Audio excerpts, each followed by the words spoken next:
昨天又见，今天又见，我们天天相见。大家好，欢迎回到天天相见厨房，我是伟哥。这几天菠菜大量上市，正是吃菠菜的季节，味道清香甘甜。常吃菠菜还有一些保健作用。今天就和大家分享非常好喝的菠菜鸡蛋汤家常做法，咸鲜适口，营养美味。鸡蛋不散花，菠菜不发涩。大厨今天分享详细的做法，简单又接地气，您一定能够学会，让你的餐桌又多一道美食。喜欢的朋友可以试试。我们需要准备的材料有菠菜、胡萝卜、鸡蛋、小葱。首先准备新鲜的菠菜，大概半斤左右。菠菜在食用之前一定要清洗干净，把比较老的黄叶子一定要掐掉，不要菠菜根。有很多朋友直接去掉，其实这是不对的，因为菠菜根的营养比菠菜叶还丰富，而且口感吃起来还甘甜。最好是清洗2到3遍，因为菠菜根特别是根部位置泥沙特别重，一定要清洗干净，吃着才不会牙沉。有很多朋友搞不清楚菠菜吃的时候到底要不要焯水，今天教大家正确的做法。因为菠菜富含草酸，建议大家在食用之前一定要焯水，这样吃起来才更健康。清洗至水清亮，看不见泥沙，成这样的效果就可以了。先捞出控干水分，接着准备胡萝卜1根，清洗干净。胡萝卜也是冬季的蔬菜，和菠菜搭配，主要是搭配颜色和丰富营养。菠菜控干水分后，改刀切成段。菠菜梗的位置稍微要切短一点，菠菜叶可以稍微切长一点，这样受热更均匀。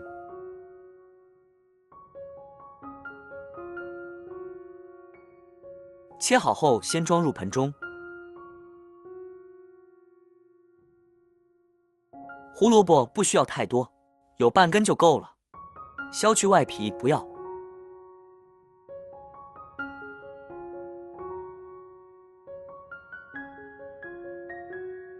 改刀切成厚厚的薄片。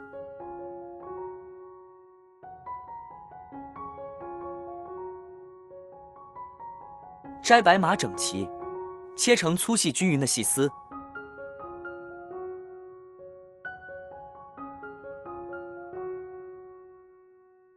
切好放入盆中，再准备小葱2、3根，清洗干净，把葱白部位切成丁，用来炝锅的时候用，这样做出来菠菜鸡蛋汤味道会更香。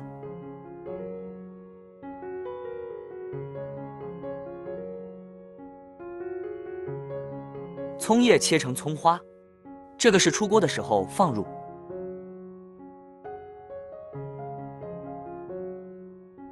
切好放入盘中，再准备正净的母鸡蛋2个，用左手打入盘中，喜欢吃多一点的就多打入几个鸡蛋，然后用筷子向一个方向用力的搅拌均匀，一定要多搅拌下，搅拌至鸡蛋冒泡，这样做出的蛋花才漂亮。成这样的效果就可以了。接着准备20克的土豆淀粉，这个是用来勾芡用，让汤汁喝起来鲜香又顺滑。放入适量的清水，先搅化。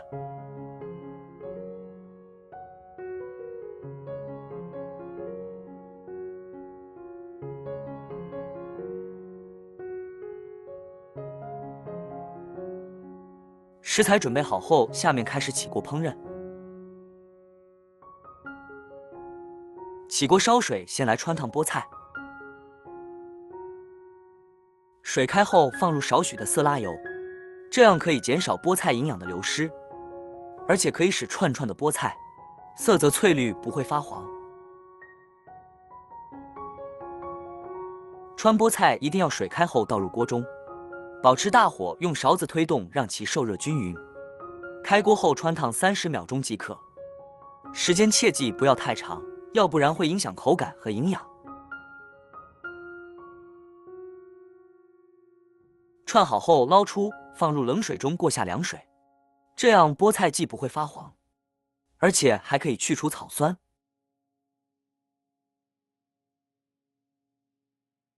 凉透后倒出控干水分，接着另起锅放入适量的植物油，油热后下入葱丁，先煸炒出香味。葱的时间稍微要煸炒长一点，炒至葱表面微黄，香味才浓郁。接着倒入开水或者是冷水都可以，保持大火先烧开。开锅后放入15克左右的生抽酱油，提味提鲜。调味放入适量的盐，和半勺的胡椒粉去腥提味。继续保持大火熬至2分钟，让香味和鲜味能够很好的融合。接着倒入胡萝卜丝，用勺子稍微推动一下，继续煮至10秒钟左右，然后关最小的火。接下来开始勾芡，这也是这道汤好喝最关键的一步，一定要成这样的细线状，把芡汁倒入锅中，这样受热均匀，勾出的芡汁才不会有疙瘩。勾芡汁稍微粘稠，成这样的效果就可以了。接着把鸡蛋液像这样转圈，慢慢的倒入锅中。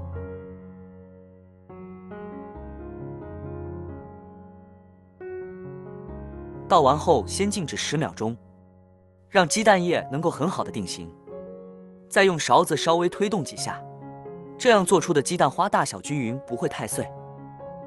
接着倒入控干水分的菠菜，这时候把火稍微开大一点，用勺子稍微推动几下，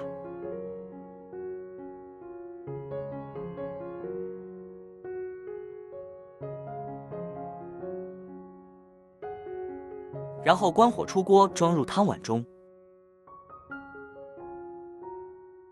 撒上葱花就可以美美的享用了。